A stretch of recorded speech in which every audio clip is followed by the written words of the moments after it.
Hello friends, welcome to fun with Barbie show. ఈరోజు ఈ వీడియోలో మనం విమల గురించి తెలుసుకుందాం. విమల నిజాయితీ పరురాలు, అలాగే ఆత్మాభిమానం గల వ్యక్తి. తన భర్త ఆటో యాక్సిడెంట్లో చనిపోవటం వల్ల ఇంటి భారమంతా ఒక్కదానిపై పడింది. తనకి మున్ని అనే ఒక కూతురు కూడా ఉంది. విమల చదువుకోలేనందువల్ల ఇళ్లల్లో పని చేసుకుని జీవనం గడపసాగింది. గిరిజ అనే ఒక యజమానురాలు విమలపై దొంగతనాన్ని అంటగట్టి పనిలోంచి తీసేసింది.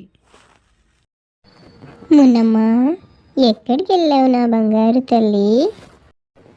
ఇక్కడే ఉన్నానమ్మా, నాకు ఆకలైతుంది, అన్నం పెట్టమ్మా. ఏమిటి, నీకు ఆకలి అవుతుందా? ఇప్పుడే అన్నం పెడతాను.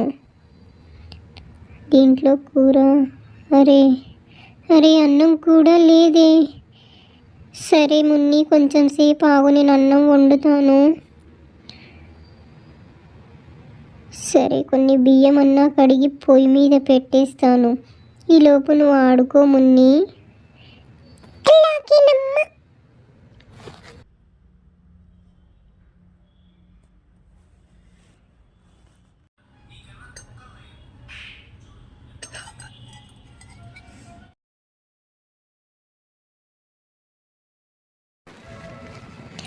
అరే రే, దీంట్లో ఒక్క బియ్యం గింజ కూడా లేదు. ఇప్పుడు నేనేం చేసేది దేవుడా? మున్ని ఆకలి తీర్చేదిలా? అరే రే, ఇప్పుడు నేనేం చేయాలి? నా చేతిలో డబ్బులు కూడా లేవి. అయ్యయ్యో భగవంతుడా, ఇంత కష్టం వచ్చింది నాకు.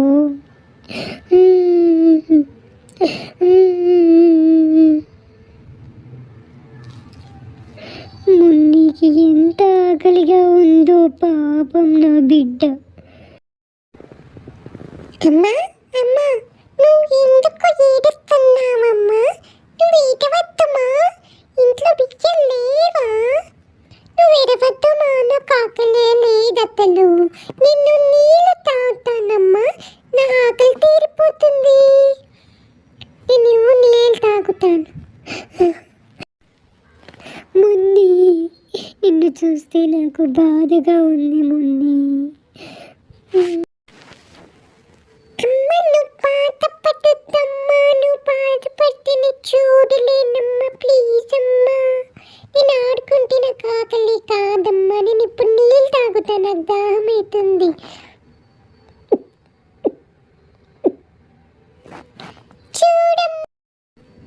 చూడమ్మా, నా బుజ్జి నిండిపోయింది. ఇప్పుడు నేను ఆడుకోవడానికి వెళ్తానమ్మా, నువ్వు ఏడవద్దు. అయ్యో మున్ని, మంచి నీళ్ళు తాగితే నీ కడుపు ఎలా నిండుతుంది నా తల్లి? నాకు ఏదైనా దారి చూపు స్వామి. అమ్మ, నువ్వు బాధపడకమ్మ, నేను ఏదో ఒక పని చేసి డబ్బులు తీసుకొస్తున్నప్పుడు మనం బియ్యం కొనుక్కొని అన్నం వండుకోవచ్చమ్మా. ఏంటి మున్ని, నువ్వు పని చేస్తావా? లేదు తల్లి, నువ్వు చదువుకునే పిల్లవు, చక్కగా చదువుకో. నేనే పని వెతుక్కుంటాను. ఇంకెప్పుడు అలా పనికి వెళ్తాను అనకు తల్లి. నువ్వు బాధపడకమ్మ, నేను బాగా చదువుకుంటానమ్మా, నిజంగానమ్మా. ఇంతలో అక్కడి నుంచి సుమా వెళ్తుంది తన స్కూటీ పైన. అయితే విమలాని వాళ్ళ కూతురు మున్నిని ఏడవటం చూస్తుంది.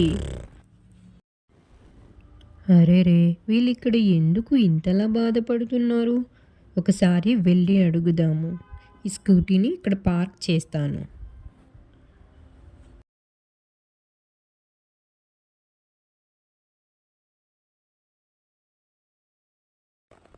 విమల, నువ్వు గిరిజా వాళ్ళ ఇంట్లో పనిచేసేదానివి కదూ?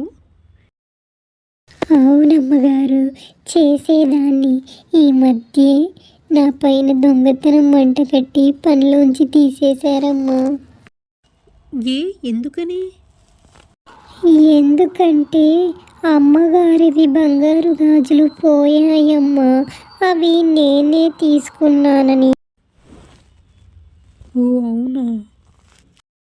అవునమ్మా, కానీ నాకు ఏ పాపము తెలియదమ్మా. సరే సరే బాధపడకండి. ఇంతకీ ఎందుకు ఏడుస్తున్నారు? పడిపోవటంతో చేతిలో డబ్బులు లేక, ఇంట్లో బియ్యం లేక నా కూతురికి ఏం పెట్టలేకపోతున్నానమ్మా. ఇంట్లో కనీసం ఒక్క బియ్యం గింజ కూడా లేదమ్మా. నా కూతుర్ని చూడండి అమ్మా. సరే సరే విమల, నువ్వు అంతగా బాధపడొద్దు. రేపు నుంచి మా ఇంటికి నువ్వు పనికి వచ్చేసేయు. ఇప్పుడు నీకేమేం కావాలో అవన్నీ నేను మా పిల్లల చేత నీకు పంపించేస్తాను. ఏంటమ్మా, ఏంటి నేను మీ ఇంటికి పనికి రావచ్చా? అవును విమల, రేపు నుంచి నువ్వు మా ఇంట్లో పని చేయడానికి వచ్చేసేయి. అలాగేనమ్మా, అలాగే. మీకు జీవితాంతం రుణపడి ఉంటానమ్మా. సరే అయితే ఇప్పుడు నేను ఇంటికి వెళ్ళి మా పిల్లలతో నీకు ఏదైనా తినడానికి పంపిస్తాను. సుమ అక్కడి నుండి వెళ్ళిపోతుంది. ఎంత మంచిది ఈ అమ్మగారు. నిజంగానే దేవుడే నా కోసం పంపించాడేమో. మున్ని మున్ని, నాకు పని దొరికింది. ఇక నీకు రోజు అన్నం పెడతాను. అవునమ్మా, ఈ ఆంటీ చాలా మంచిదమ్మా. అవును తల్లి, నిజంగానే చాలా మంచిది అమ్మగారు. అవునమ్మా, నేను ఆ ఆంటీకి థ్యాంక్స్ కూడా చెప్తానమ్మా. సరే మున్ని, చెప్దు. ఆంటీ ఆంటీ ఆంటీ ఆంటీ, మా అమ్మ మీకు బియ్యం ఇంకా పప్పు ఇచ్చిరమ్మన్నారు. అవును అవును ఆంటీ, ఇదిగోండి ఈ పూట తినడానికి మీకు భోజనం కూడా పంపించారు మా పిన్ని. ఇది ఇప్పుడు తినేయండి.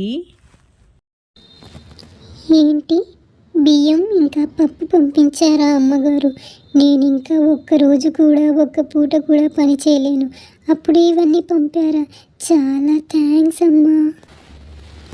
ఏంటి, దీంట్లో అన్నం పప్పు ఉందా? నిజంగా ఉందా? అమ్మా నాకు పెట్టమ్మా, చాలా ఆకలిగా ఉందమ్మా. నాకు పెట్టమ్మా, ప్లీజ్ అమ్మా. మున్ని, నీకే పెడతా తల్లి, నీకే పెడతాను. అయ్యయ్యో, మున్నికి చాలా ఆకలిగా ఉన్నట్టుందంటే మీరు త్వరగా మున్నికి తినిపించండి. అవునంటే మున్నికి అన్నం పెట్టండి. అవునంటే పెట్టండి. ఇదిగో పెట్టేస్తా తల్లి, పెట్టేస్తా. సరే ఆంటీ, మేము వెళ్ళొస్తాం. Aunty bye, aunty bye Munni. అలాగేనమ్మా, మీరు జాగ్రత్తగా వెళ్ళండి. ఈ రోజుకి ఈ వీడియో ఇంతే ఫ్రెండ్స్. ఇంకో వీడియోలో మళ్ళీ కలుద్దాం. బాయ్.